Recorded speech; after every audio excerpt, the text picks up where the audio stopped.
about the mystery of sex, when we say something is mysterious, it's because we don't understand it. Honestly, mystery is the ignorance that we have about a particular thing. We don't know the fullness of God, so we say God is mysterious. Once you are aware, once you have knowledge about that particular thing, it ceases to be a mystery. Sex has been, if I ask you now, the first time you heard about sex, maybe it was via television or in class. It's hard for parents to just sit down and talk about sex. It's hard for pastors to just come on the pulpit and say, the topic for the preaching today is sex. You will see all sorts of things. And this is what people do. This is what everyone knows about. So I appreciate the audacity of your parents in the Lord to bring this to the forefront and say, let's talk about it. I am so excited about it. And I'm going to be talking in the context of marriage. But I have a lot to share with the singles. Hear me, marriage is many things to many people. To some people, marriage is just a sex platform. Let's just have sex. Some people, marriage is a forum for childbearing and child rearing. For some people, marriage is a necessary evil. To some other people, it is a contract. But marriage is beyond all these things. Even though it may include all these things, it is a covenant relationship between two mature people, man and woman. Not man and man, not woman and woman, according to the Bible. By God's grace, I've written and published 105 books. My books are on Amazon. There's a book that I wrote. It took me 4 years to write that book. Marriage is for Destiny. You might want to get it. In that book, one of the chapters deals with the 7 wrong reasons why people get married. One lady walked up to me in my office some time ago, and then she said, "Woman of God, I want you to pray for me." I said, "What's the problem?" She said, "I just had a baby 3 days ago." Then she removed her scarf and said, "I slept, and when I woke up, a part of my hair had been shaved off." I said, "But were you not sleeping in the same room with your husband?" She said, "No." I said, "You look young. How old are you?" She said, 27. "So why don't you sleep in the same room with your husband? You just had a baby. That's your first baby." She says, "My husband is 67. I'm 27. My father gave me to him as a gift." So the man has lived his life. He's almost close to the grave. And then he's living the daughter's life for her. And this is the reason why some people go into marriage. He's handsome. He's cute. She's wonderful. So let's get married so we can have sex. Marriage is beyond sex. If you compute the hours you spend having sex in marriage, it's less than, in 24 hours. Put it together. It's less than 1 hour. So if you go into marriage just because of sex, you have failed before you even began. Let's change the perspective today and look at the way God wants us to live our lives. To a man, sex is an end. To a woman, sex is a means to an end. When a man has sex with you, he feels that he has conquered you. When a woman has sex with you, she feels she owns you.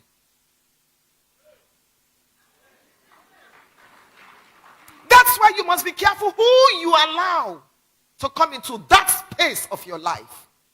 You must be disciplined enough to choose who you allow, because do you know that psychologists have now discovered that when you have sex with someone for the next 15 years, every good thing, every evil thing, every curse, every negative thing in that person's life is likely to be present in your life. It's not a scientific thing. The Bible says that he that is joined to an harlot. Is it not the Bible? God is so real. God is so powerful. Stop living your life. Hey, if I can just have sex. If I can just have sex. 5 minutes. 10 minutes. Maybe if you're a jackal, 30 minutes. It's over. There's more to life than just having sex. Sex is just a part of the tools that God has blessed humanity with. Don't let it be at the center of your life. I want to look at the anatomy of the man and the anatomy of the woman so that you see why we differ when we talk about sex as male and female. Minimum of 5 major ways a man is different from a woman. Minimum. We're different in our physical being. We're different in the way we think. Same brain, but we think differently. When a woman gets pregnant in the 29th week of that pregnancy, if she's going to have a boy, the left side of that baby boy, something happens to it. Or the right, I can't remember now, the right side, the right hemisphere. Something happens to it. If she's going to have a girl in the 29th week of the pregnancy, and you can Google this, it's a medical fact, nothing happens. So a man thinks with only one side of his brain. Functionally. I'm going to explain to you. But a woman thinks with both sides of her brain. Medical science. Medical fact. That is the reason why a man thinks deeper. And a woman thinks faster.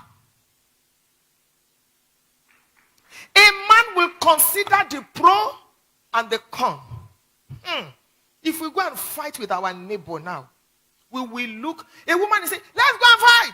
It doesn't matter. We will leave this house. She doesn't know where she will park to. We will leave this house. Who is the landlord? The man is thinking. Because the man has enough space to think. The man is not inferior. He's not superior. The woman is not inferior. She's not. You are just different. So understand. A man thinks deep. A woman thinks fast. That is the reason. Because a woman uses both hemispheres, the right hemisphere and the left hemisphere of her brain. That is why a woman can multitask. A woman can do many things at the same time. As a man, let your wife just leave the baby or the babies with you for 3 hours. Let her go to the markets. And as soon as she leaves, the toddler begins to cry. The baby begins to cry. You know, that one poo-poos and the doorbell rings. And the gas is burning. The first thing the man is likely to do is go to the window to see if the woman is already coming. But excuse me, this is what a woman does every day. She answers the telephone, she cuddles the baby, she cleans the toddler, she uses her wrapper to remove what is on the fire, she goes to the door, and then she says, excuse me, I'm coming. She manages it. Because the way she's wired, she juggles. She uses both sides of her brain. When a man is driving and you are talking to him, you want him to do something, he unconsciously removes his leg from the pedal. Because a man can do one thing at a time. Most men. It's the way they are wired. We're different in the way we think. A man is thinking, I'm 35, I'm 40, I'm 50. I don't have a house or I don't have a second house. The woman is thinking, Christmas is coming, what shall we wear? They are not inferior. Both of you are good. Both of you are needed. Both of you are necessary. I'm taking you on this journey so you will understand why we behave the way we behave when it comes to sex. We are different. We're different. If a man is as short as a bottle, if he beats you, you will need Panadol Extra to wake up. That's the way we are made. We are also different in our sex life. A man's sex life is like a piece of paper that catches fire. Pum, pum, pum, pum, pum. The fire is on. He has discharged. In fact, the next thing is he starts to snore. Mission accomplished. A woman's sex life is like charcoal. You have to fan and fan and fan to flame. But when she catches fire, it takes time for her. That's why she needs before play and after play. That's why your wife is complaining. Why are you always sleeping when I still need you? Why is it only 1 minute? Why? Because it took her time to get to that plateau. And then you just abandoned her there and you are sleeping. Sex. We're different. You know why we're different in that area of our lives? Because a man's life can be departmentalized. This is sex. This is business. This is church. This is ministry. This is that. A woman's life is not departmentalized. A woman's life is like the hub of a wheel. You know that bicycle? Everything is connected. In fact, if you want to sleep with your wife at 9 p.m., you must start preparing her at 6 a.m. when you wake up. Because if anything goes wrong before 9 p.m., everything is connected. So you will hear her say, what's wrong? Nothing. When your wife says nothing, there is something. Are you okay? Yes, because a woman carries her problem everywhere. Dear Lord, I bring you this problem. Jehovah, I surrender all to you. Lord, please, I thank you because you will do it. In Jesus' name, amen. As soon as she stands up, she carries it. And the angels are looking for the problem. Madam has carried it. And then she begins to transfer the aggression. What did you say? Don't leave me alone. No, leave me. So you're wondering what happened. She says, you remember when you shouted at me in the bathroom? You think I didn't notice? I just kept quiet. Oh. Remember when your cousin was there? And you see a woman. That is who she is. If you don't have this understanding, it will affect your understanding of sex. What's wrong with you? You're always complaining. In fact, one man sent a mail to me one day. I was in England. He said, ma'am, please, ma, as you are going to preach, I know you don't have anything to say about sex, but please mention this. Anytime I want to touch my wife, she will be praying in tongues. Everything affects a woman. Therefore, everything affects her sex life. Maybe she has a problem, so she's binding and loosening and, and all. And you're wondering, why is it?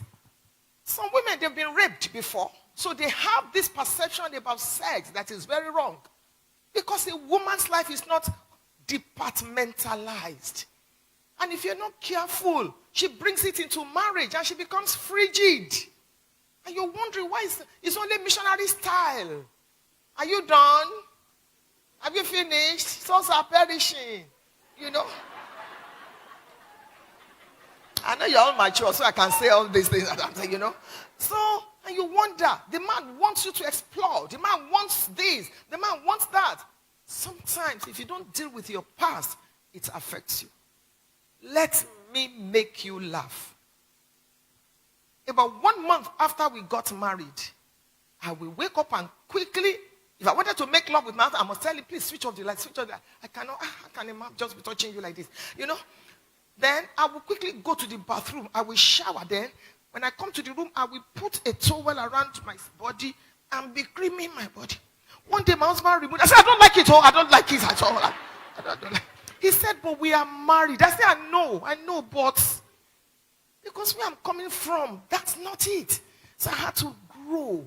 Some of the men, you are not patient with your wives, and then you're wondering why this happens in marriage. Let me quickly run you through the anatomy of a man and the anatomy. You know what I mean by anatomy? Let's dissect. Let's begin with the woman. Genesis, God is amazing. Genesis chapter 2, you see how he created us. He created the man from the dust. But search it very well. God created the woman from a finished product. He created the man from the raw product. But he created the woman from the finished product. He took out of what he did. So if you think your wife she's too touche, she's this, she's that, it's not her fault. It's Genesis chapter 2. She was taken from a finished product. So let's look at the anatomy of a woman. Number one, a woman is likely to misbehave when she experiences emotional deficit. Those of you that are not yet married, I want to build on what your father in the Lord and Pastor Kingsley, did already. They must have done some foundation. That's why I'm taking it to this level. See, I have left a lot in my notes. I don't want to go from the beginning again. So let's look at this. Even if you are not married, this that we are exposing you to will help you. Because awareness is the highest form of light. My people are destroyed for lack of awareness. Not for lack of prayer and fasting, but for lack of awareness, for lack of knowledge. This will help you. Before I got married, I read almost 100 books on marriage. I didn't even know that I would be called to ministry to families. So it's important for you to build this and keep it. Because life is going to ask you questions. 1 Samuel chapter 17, the last verse. Saul said, whose son is this? Life will always ask you questions. Ruth, chapter 3. The same thing Boaz said. Whose damsel is this? Life will always ask you questions. So when you have this loaded, it will show if you have the answers. So a woman is likely to misbehave when she experiences an emotional deficit. A woman is a multiplier. God gave her the womb. The womb is not only for carrying babies. Whatever you give a woman, she multiplies back to you. So if her emotional bank is in deficit, she will not give you correct sex. And I'm speaking in the context of marriage. If you are not yet married, let me give you a motherly advice. And if the men hear me well, let the women hear me doubly. When fornication takes place, it is the lady that loses more. Because a part of you goes with that man irretraceably and irrevocably. You don't want to do that. The Bible says the heart of man is wicked, not the heart of woman. When a man has seen it all, he has nothing to look forward to because every man is a hunter. So when you give it to him on the platter of gold, you lose your dignity. It does not matter what goes on social media. The fact that it is popular does not mean it is right. Keep your dignity. Even if you lost your virginity before you met Jesus, must you continue to lose it? Keep your dignity. Any man that cannot wait till he puts a ring on your finger is a bicycle. Wait for your Bentley.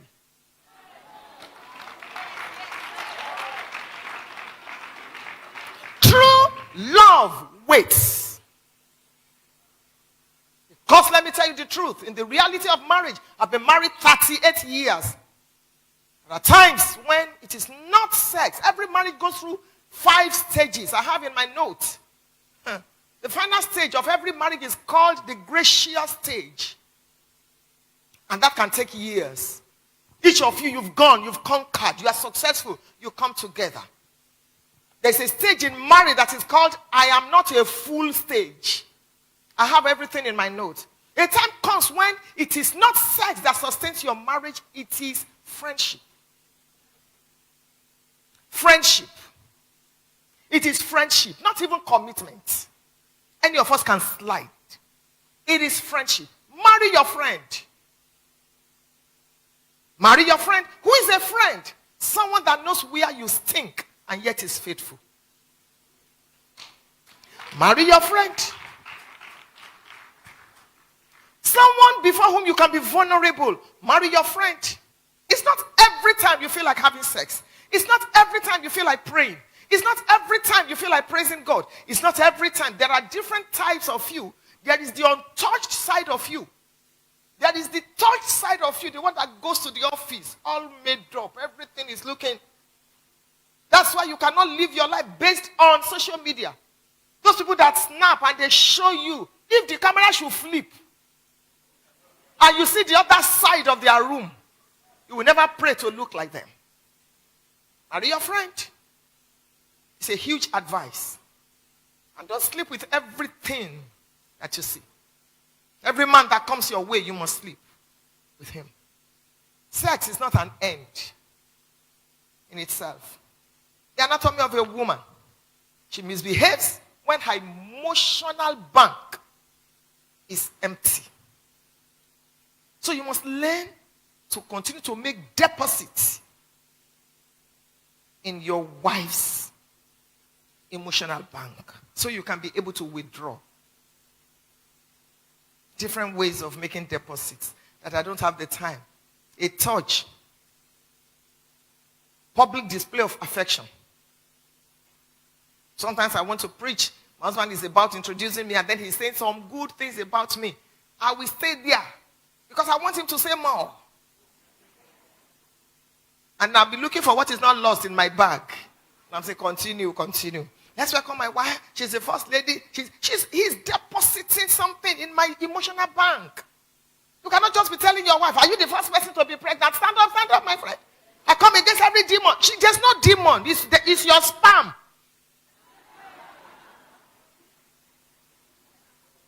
When last? Let me see. So I can know how to manage my time. How many of you are married here, please? Okay. So I'm going to address singles more then. Yes. But you two get this. So you must learn to deposit in the emotional bank of your wife. I need to run because of the singles. Number 2.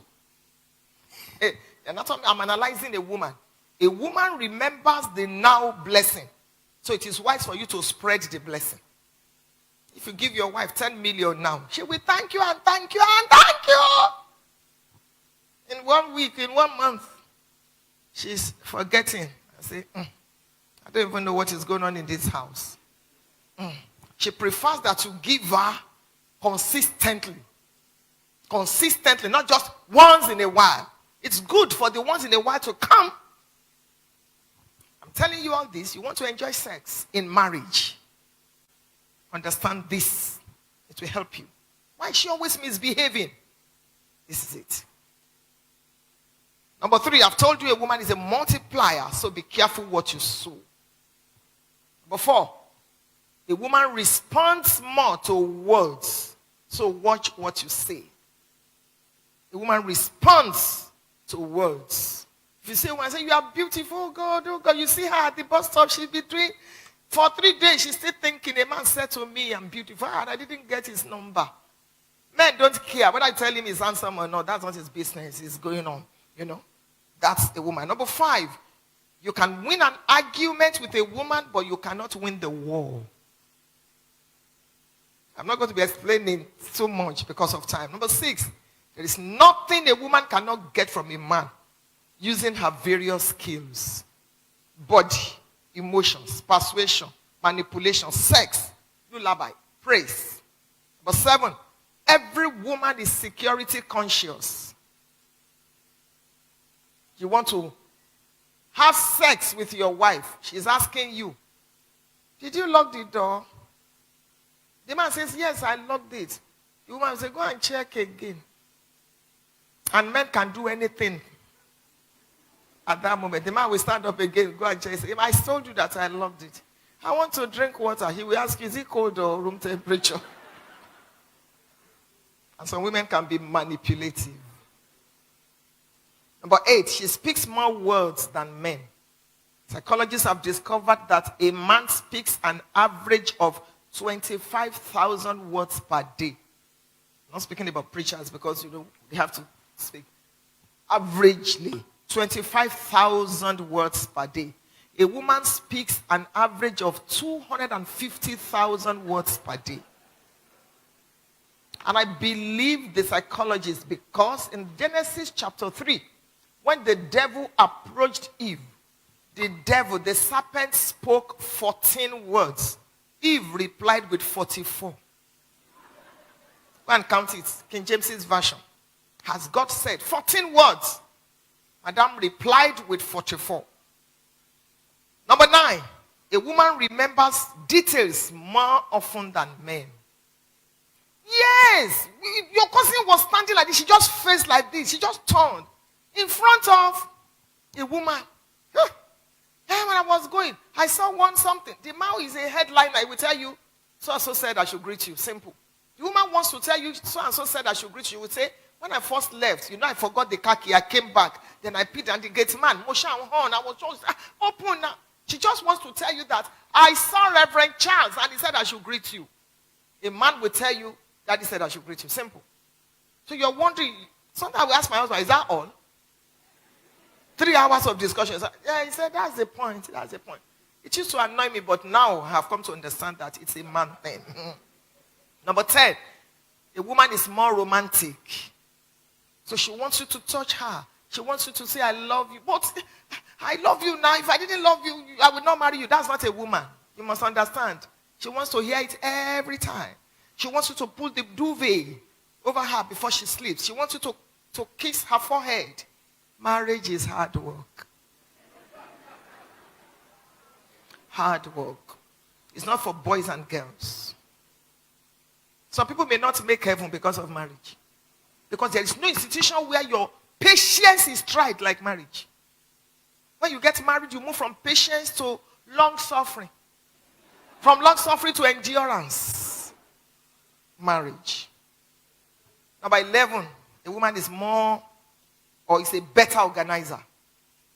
It doesn't mean that 100%. There are some men that this will fit. But I'm just saying, and we're talking about sex. Because sometimes you wonder, why is it that you're not enjoying your sex? Because of these things. When these things are not in place, that 5 minutes of enjoyment can be a mess. You need to understand this. Women, number 12, take care of their parents more than men. Daughters are forever. Even when they leave their parents don't leave their hearts. Have you ever seen a man crying on the engagement day? I'm going to marry now. No. It's only women. The man is too much in a hurry to fly and enjoy himself.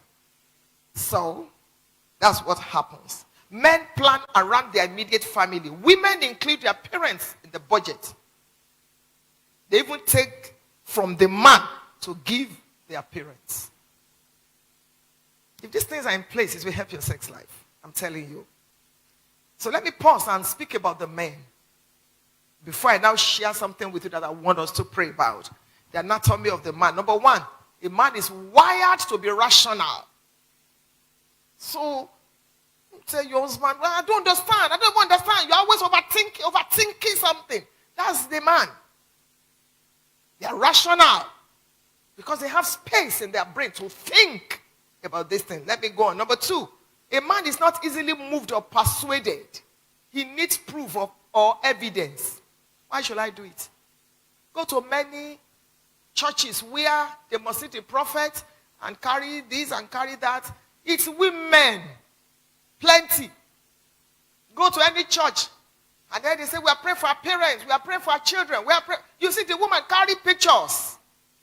Lifting it. You hardly, a man, you will hardly find a man's family picture in his wallet. Men, they're different. Men don't flock. When the woman says, I want to use the bathroom, 3 women will follow her. You will never find a man say, follow me to go and pee. Say, what's wrong with me? I can't. Men are rational and they are not easily moved or persuaded. Number 3, men are egotistical. Every man is. No matter how anointed, he will defend it with his life, his ego. A man will tell you, I cannot say because I want to eat meat, be calling or be prostrating for cow. I'd rather die as a poor person. They have it. And they will not want you. No man will want you to touch that area. If you're in marriage, you must learn to respect that. Number 4, men are few words. So understand when the man speaks. Number 5, men are risk takers. They are risk takers. One day I sat in the living room a few years ago and my two sons slotted in a tape, a video, and I was watching. I had to wipe my, what is this? They both went to the US and they went to skydive. As I was watching, I was crying. They said, but mommy, we are here. I said, you did this? Jesus, you want to kill me. I said, mommy, but we went and we are back. We are here sitting beside you. I'd forgotten that they were even sitting beside me. See my life, God, see my life. Men are risk takers. Small, big, go. We'll do it with the mommy, no problem. The wife will be saying, hey, consider it. Say, don't worry, don't worry. We thank God for them. But sometimes it's good for you to listen to your wife. Number 6. They have the tendency to be domineering and independent. Men can be territorial. Don't touch my wife. You don't talk, Number 8. When they are broke, it shows. And the man is broke, it shows. God. You see, calm down. You don't tell me to calm down. Let me mention maybe 2 more. Number 9, they hate nagging. Men hate nagging. Tell him, give him your mind. But a man doesn't want to be nagging around me. Look at your life. Look at your parents. Look at your friend. I don't even understand this car. No, men don't like it. You want to enjoy your sex. Take note of these things. They may not look conventional, but they will help your sex life. You won't believe it. You will not believe it. Number 10. A man likes to be known and introduced by his achievements. It's the truth. Because in the book of Genesis, chapter number 1, when the man was created, he opened his eyes and saw Job. Tend the garden, keep it. When the woman was created in Genesis chapter 2, she opened her eyes and saw relationship.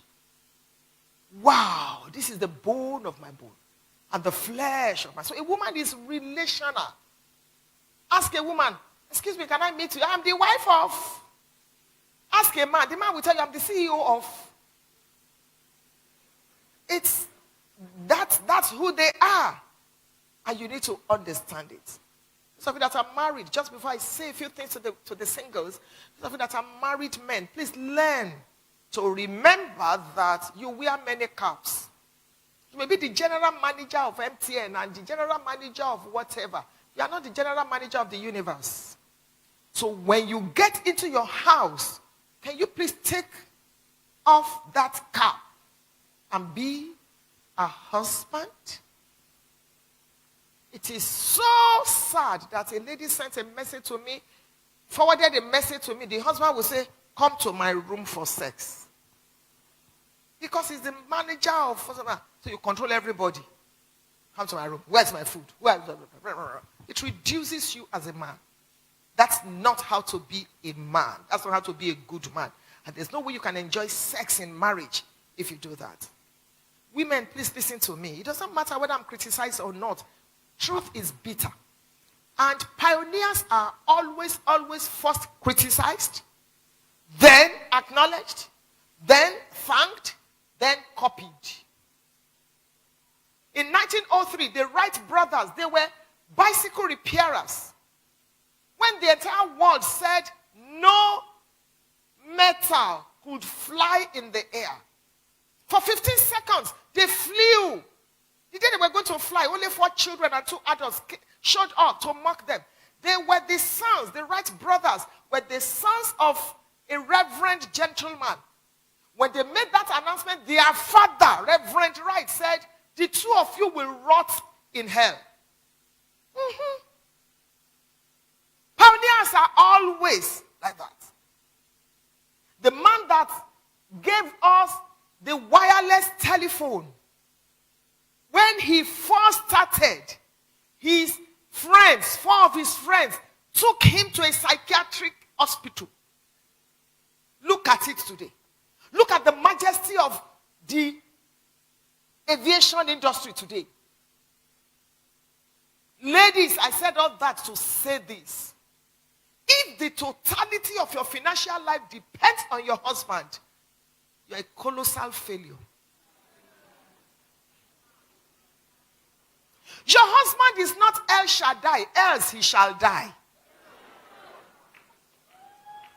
There is no man that can adequately meet all your financial needs. Even if the man is the one that has employed you, or is the one that do not eat with 10 fingers. Save some of the money he gives you and invest it. Even if you're a full-time housewife, do something with your life and have your own money. Even if it is selling pure water, if it is doing something online. As I stand before you today, I'm a preacher, yes. I'm a pastor's wife, yes. But I sell amala. I sell barbecue. I sell snacks. I have a mini hotel. I have a gym. I sell fabrics and outfits. I'm a coach. Because nobody becomes wealthy by salary.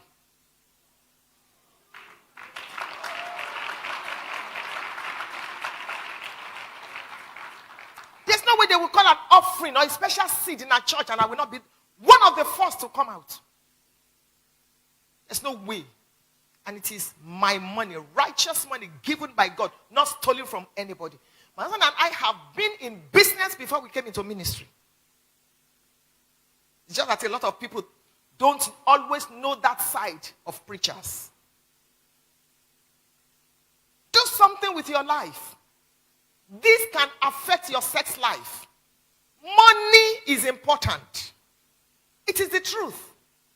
In the arena where money is needed, prayer and fasting cannot take its place. School fees, you go to school and say, in Jesus' name, take my children. They will say, take your children away. It's important for you. Because many times we just focus on the sex. I don't understand why I'm not enjoying the sex. I'm not enjoying. Can we just look at these fundamental things? If these things are in place, I don't even understand. My wife is not fine. Give your wife 10,000 pounds. Send her to New York. When she returns, you will not believe she's your wife. Give your husband peace of mind. You'll be the one begging him, this sex is enough. Have peace in your home. It will help you a lot.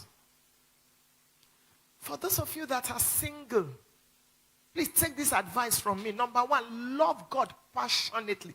Be unapologetic. Because a good Christian marriage is a salary paid by God.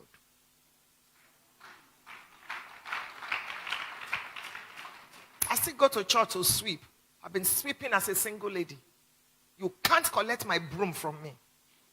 Serve God. I tell them, don't take this broom. It was broom phone I was holding before Jesus gave me microphone.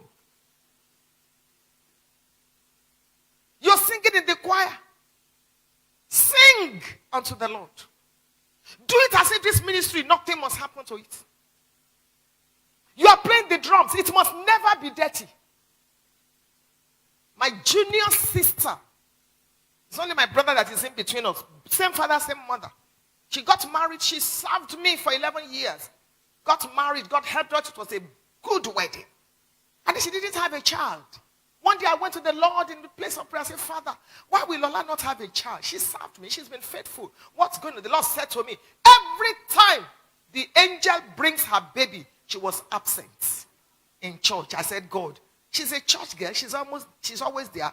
The Lord said to me, the angels have been instructed not to take her child to the main service, but to choir rehearsal on Thursdays. So when you're having your choir rehearsal, you think nobody is seeing you. There is a God in heaven. And is a rewarder. 1 Corinthians 15:58. Therefore, my beloved brethren, be ye steadfast, unmovable, always abounding in the works of the Lord. For as much as you know that your labor is not in vain in the Lord. That day when you fell off Okada, God saw it. Reverend may not see it. Mama may not see it. Nobody may see it. That day when your choir director shouted at you, didn't even know what you are going through, God saw it. The keyboard must not be dirty because it's unto the Lord. You clean it. You don't have a cloth to clean it. Use your tie. Let God see it. I know what I'm talking about. It's unto the Lord. Life is more than sex. You will enjoy sex in marriage. In fact, you go tired. Just make sure these things are in place in your life. They're in place in your life. It will shock you. 1 Kings chapter 5 and verse number 4. Now, the Lord my God, 1 Kings 5:4, has given me rest round about, so that there is neither adversary nor evil occurrence. He's a God in heaven. He sees what no man sees. I've come to just top up what you have been taught about the mystery of sex. As a single person, keep your dignity. Serve God. Number 2, close one eye in prayer, open the other one in watching before you marry. Marriage can determine where you will spend your eternity. You cannot afford to marry just anybody. There are destiny killers.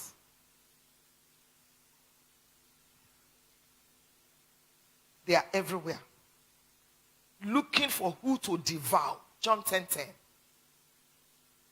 Close one eye in prayer, open the other one in watching. Sex will be fine. If you don't get it right, that is a problem. Number 3, marry from your tribe. When I say tribe, I'm not talking about Edo or Yoruba. I'm talking about the kingdom. You cannot go and marry one Alhaji because you think you are 43. Marry from your tribe. The prototype for choosing is in Genesis chapter 24. Marry from your tribe. Don't marry anybody that has nobody you can report him to. Someone that is not accountable. That is the brake system of your life. Any car without a brake system is prone to accidents. Don't marry someone that has no root, nothing. Number 4, don't marry a lazy person. Do not marry a lazy person. 11 a.m., the person is tying wrapper and still praying in tongues. Cha-cha, cho-cho, chich. Even the tongue is sick. What's all that? Don't marry a lazy person. And can I shock you? Those of you ladies that are saying, once I get married like this, hey, my own, no. There's nowhere in the Bible where God says a woman should not work. Nowhere. Look at Proverbs 31. Look at that woman. Real estate, she was there. Gardening, agriculture, she was there. Look at her. When you have something as a woman, you add value to your marriage. No matter how wealthy your husband is. VAT, value added tax. It may be your brain that the man will be tapping into. You must be able to add value. When David wanted to marry Michal, the father-in-law said, give me 100 foreskins. David gave 200. If your husband were to repay your dowry, will he increase it or decrease it? That Michal was a good woman. There was a time God said to me, study the lives of women that didn't finish well in the Bible and in your contemporary world. I began with Jezebel. That woman, Jezebel, was a powerful woman. Most times, how we look at it, she's this, me. Because inside every experience, there is a blessing and a lesson. I searched her life. I studied it. Jezebel. That woman taught me commitment in marriage. She said to her husband, what's going on here? Why are you sad, O king? The man said, he said, leave it. I will get it. That woman was a real politician. She sorted the man out. Even though it was bad. I give it to Jezebel. Then I moved on to Delilah. That woman taught me how to befriend my husband. She taught me how to be romantic. The most anointed man on earth pillowed his head on somebody's laps. I need to study that woman. There's some married women. They don't know how to befriend their husbands.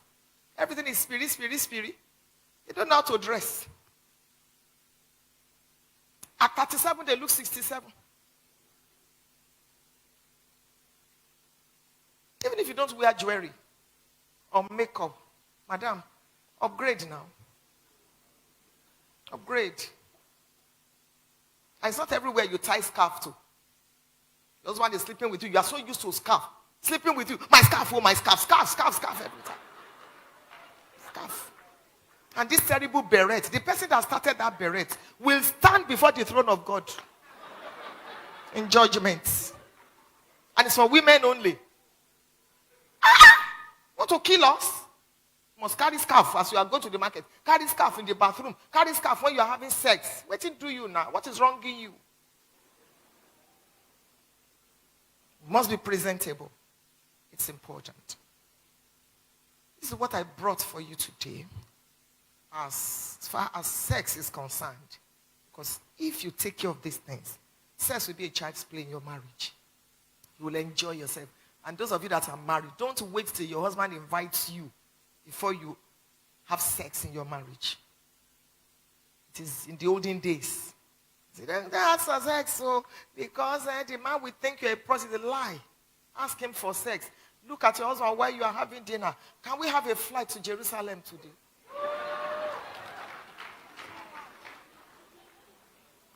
Enjoy your life. I pray for each and every one of you. You will matter in quarters that matter.